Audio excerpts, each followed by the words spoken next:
Insperity presents the Small Business Advocate Show with Jim Blasingame, brought to you by FedEx, CareerBuilder.com, and Palo Alto Software. This is a copyrighted production of Small Business Network, Inc., all rights reserved.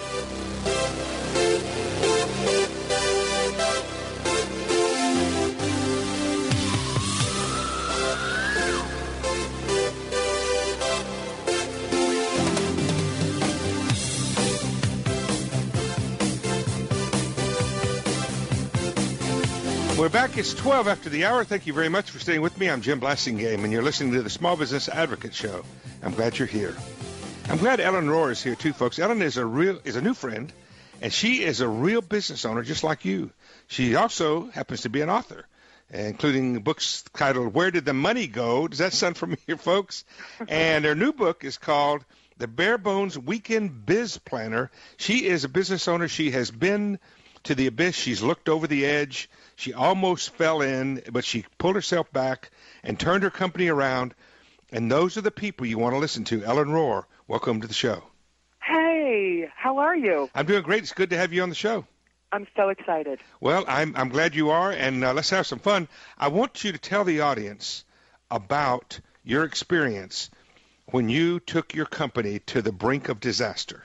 I'm happy to do that. It was a family business, right? It's a family business. Well, I did something really, really, really dumb, of course, but my husband was a plumber, and I thought that was a selling feature. I thought plumbers made a lot of money when I married him. Yeah. So he had his own business, and I had my career. I have a degree in business administration. I was a smart chick. I'm moving my way up the ranks in a progressive restaurant business, and my husband's partner dies. Ah. He worked himself into an early grave at age 33, no kidding.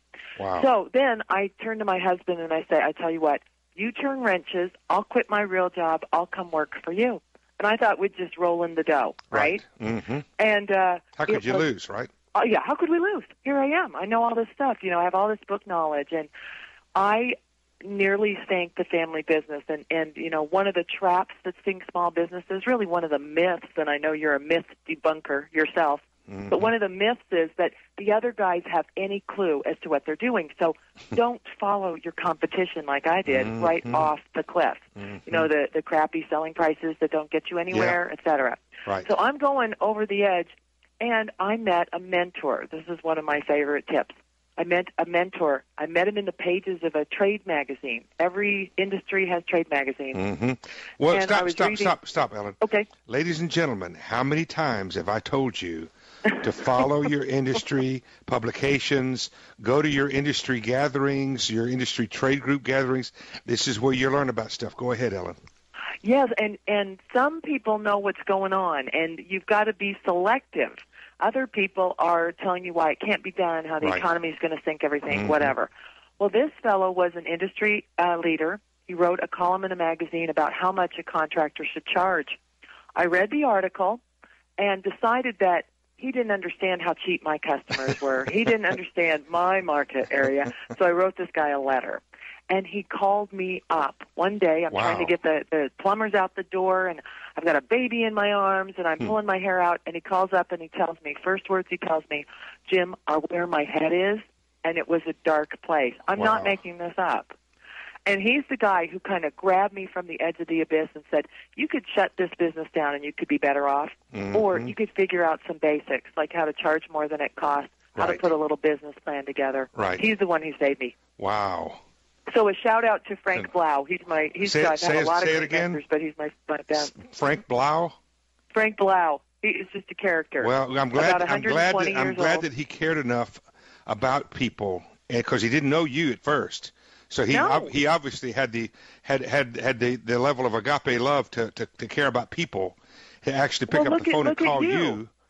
Look at you. I mean, look, the same thing, the satisfaction you get by just, don't go over the edge, here. Well, you and I both know, you now know that small business owners are worthy of this. They're worthy of whatever effort we have to put into it to help them, because they're important. They're not only worthy, but they're important. I don't even want to imagine what the world looks like without a small business owner. So anything that you and I can do to give them a leg up, to help them, to get them out of their comfort zone, to pull their head out of that dark place and get them on the right track is a good thing. And so then what happened?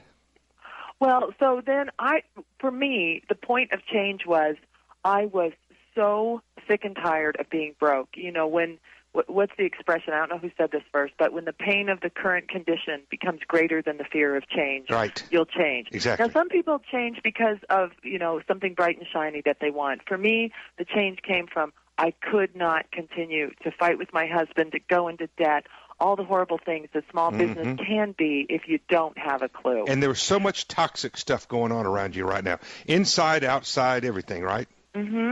Yes, and so it was so important to have a mentor, but I did the basics, and I call my company Bare Bones Biz because it's basic information that works from Main Street to Wall Street. If we just, you know, my mentor, charge more than it costs, he told me. What a concept. Right. But I didn't know how much it cost because my financials, even though I have a degree in business administration, my financials were Greek to me. Right.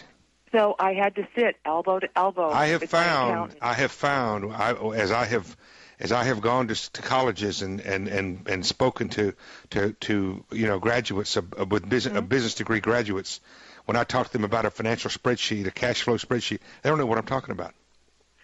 You know, or the ones that we get in school, they're right. I had made this big slinky knot mess of my accounting program, right? So here I am dealing with all this erroneous information. How do I fix it? So, you know, I learned how. I had a patient accountant, thank goodness, because many accountants are martyrs or intimidators. You need someone who's going to sit down and really help you. But I bit by bit figured out where the money went, you know, what was the balance sheet, how to read that thing, you know. And cash flow, I bet you learned a lot about cash flow too, didn't you? I did, and you've got to charge more than it costs, and you've got to collect the money now. If you do those two basics. Ellen, I want to stand on that for just a second because we got about a minute before we have to take a break. Folks, the charge more than it costs.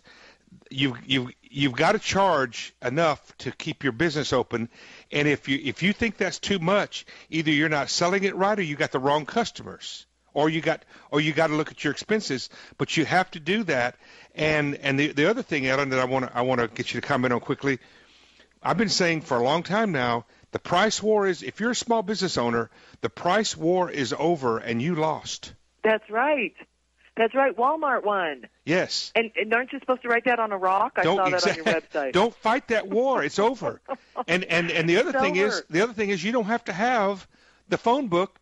The phone book is not your prospect list. Just find enough customers who will pay what you need to charge. You know, you just need a micro economy. You don't need the whole economy. Say that again. To be great. Say that again. You need a micro economy. Listen to that, folks. That's going to be on the test. Ellen, give us your website quickly.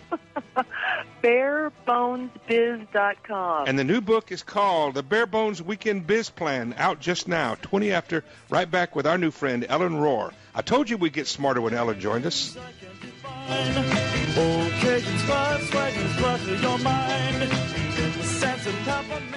Insperity presents the Small Business Advocate Show with Jim Blasingame, brought to you by FedEx, CareerBuilder.com, and Palo Alto Software. This is a copyrighted production of Small Business Network, Inc., intended for the private use of our audience. Except as otherwise provided by copyright law, all other copying, redistribution, or publication without prior written consent is prohibited. All rights reserved. Prohibited. All rights reserved. Prohibited. All rights